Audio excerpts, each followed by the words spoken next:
창세기 35장 1절에서 22절까지 말씀 가지고 함께 묵상 나누도록 하겠습니다. 1절에 보면 하나님이 야곱에게 이르시되 일어나 베델로 올라가서 이렇게 말씀하시죠.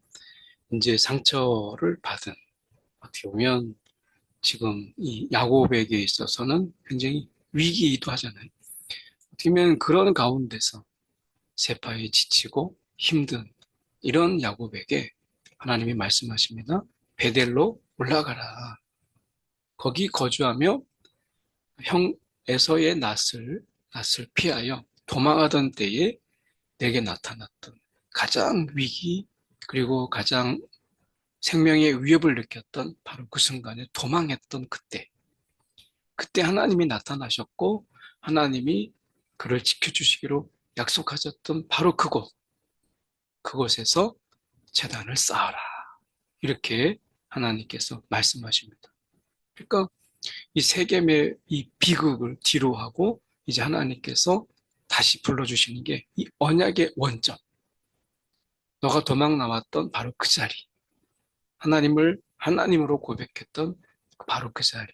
그래서 야곱에게 야곱에게 하나님이 아브라함에게 맺었던 언약을 다시 갱신했던 그 언약의 자리에 다시 너가 와서 제단을 쌓아라. 이렇게 말씀하시는 거죠. 오늘 우리의 삶 속에서 하나님이 이 언약의 원점, 언약의 갱신, 이런 부분들을 우리 가운데 말씀하시는 이유는 무엇이겠어요? 분명하죠. 그것은 우리의 삶 속에서 언약을 붙잡으라. 언약의 신실하신 그 하나님을 바라보라.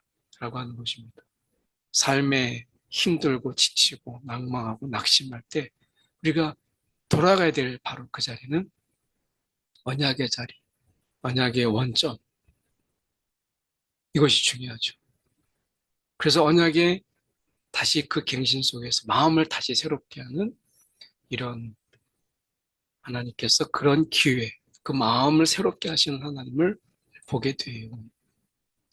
우리가 일어나 베델로 올라가자. 내 환난 날에 내게 응답하시며 내가 가는 길에서 나와 함께 하신 하나님께 내가 거기서 제단을 쌓으리라. 이렇게 내게 응답하신 하나님. 근데 중요한 것은 나와 함께 하신 하나님. 이렇게 야곱이 고백하면서 선포하죠. 그래서 이방신들과 자기 귀에 있는 귀고리들 야곱에게 주는지라. 어떻게 보면 세겜의 비극 속에서 얻었던 이런 귀고리들 또 이방신들 이 모든 것을 다 세겜 근처 상수리 나무 아래에 다 묻어버렸어요. 감나가는 것인데 아니요. 그걸 다 묻어버리고 그리고 언약으로 나아갔어요. 우리가 기꺼이 버려야 될 것, 내버려야 될 것, 하나님의 언약으로 나아가는데 부적합한 모든 것을 내려놓고 다시 베델로 간 것이죠. 그 은혜의 자리, 회복의 자리에 온전히 하나님만을 바라보며 나아간 것이에요.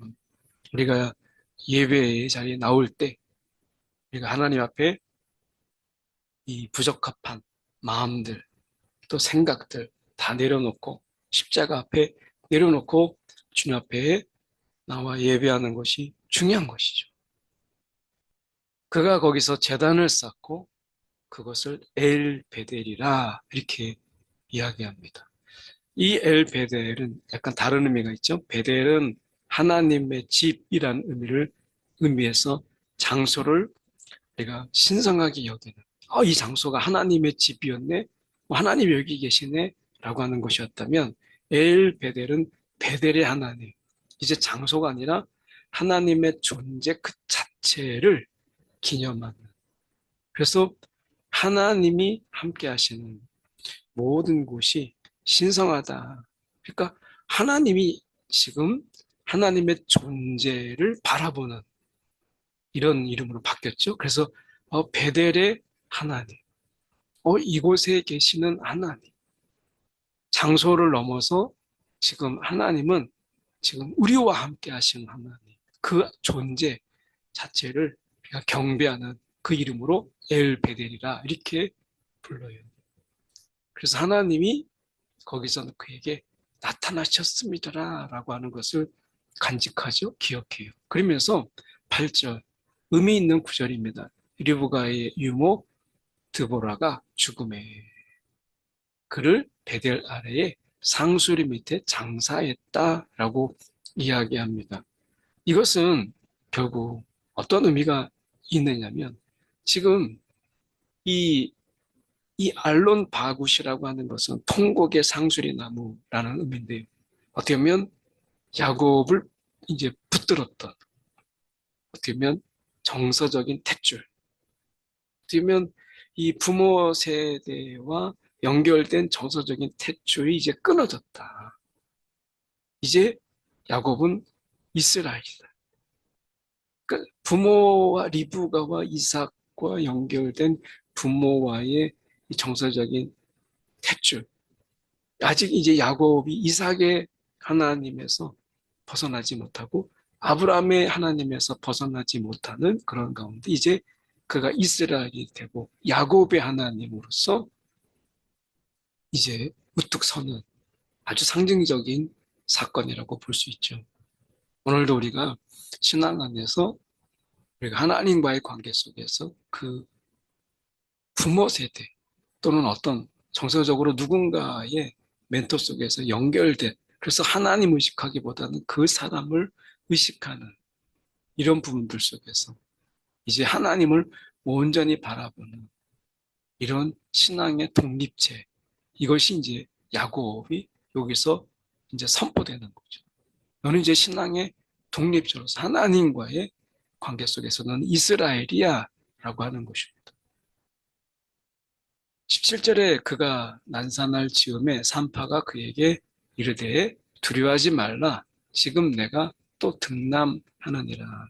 그래서 이 라헬이 이제 베냐민을 낳았다가 이제 난산으로 인해서 죽게 되죠. 그럴 때 베노니라고 외치게 됩니다.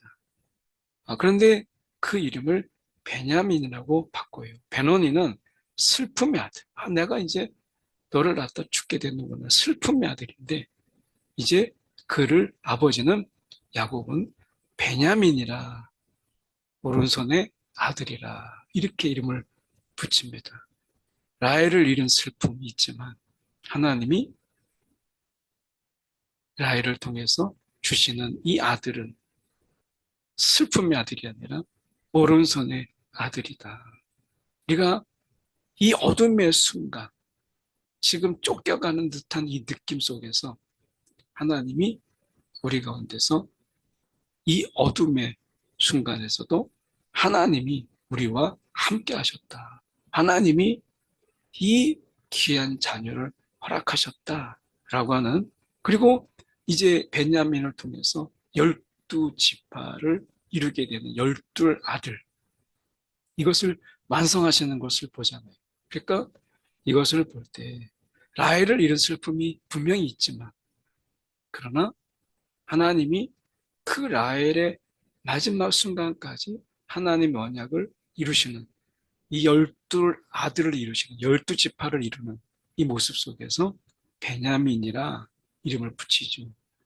하나님은 우리가 하나님의 그 약속하신 그 일들을 분명히 이루시는 것을 보게 돼요. 라헬의 죽음이라고 하는 이 분명한 이 어려움 속에서도 슬픔 속에서도 하나님의 약속, 하나님의 구원의 계획은 계속되더라 라고 하는 것이죠. 이것은 굉장히 중요한 의미가 있다라고 하는 것입니다.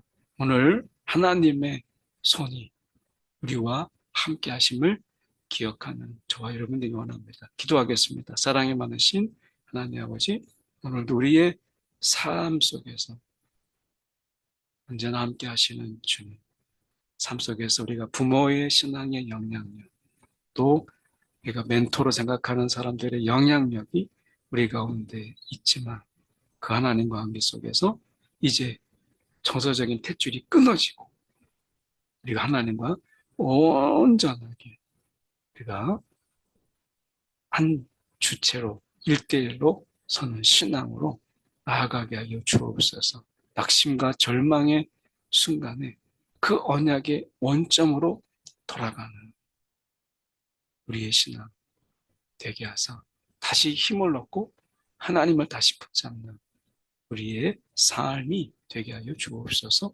살아계신 예수 그리스도를 받들어 기도드리옵나이다. 아멘.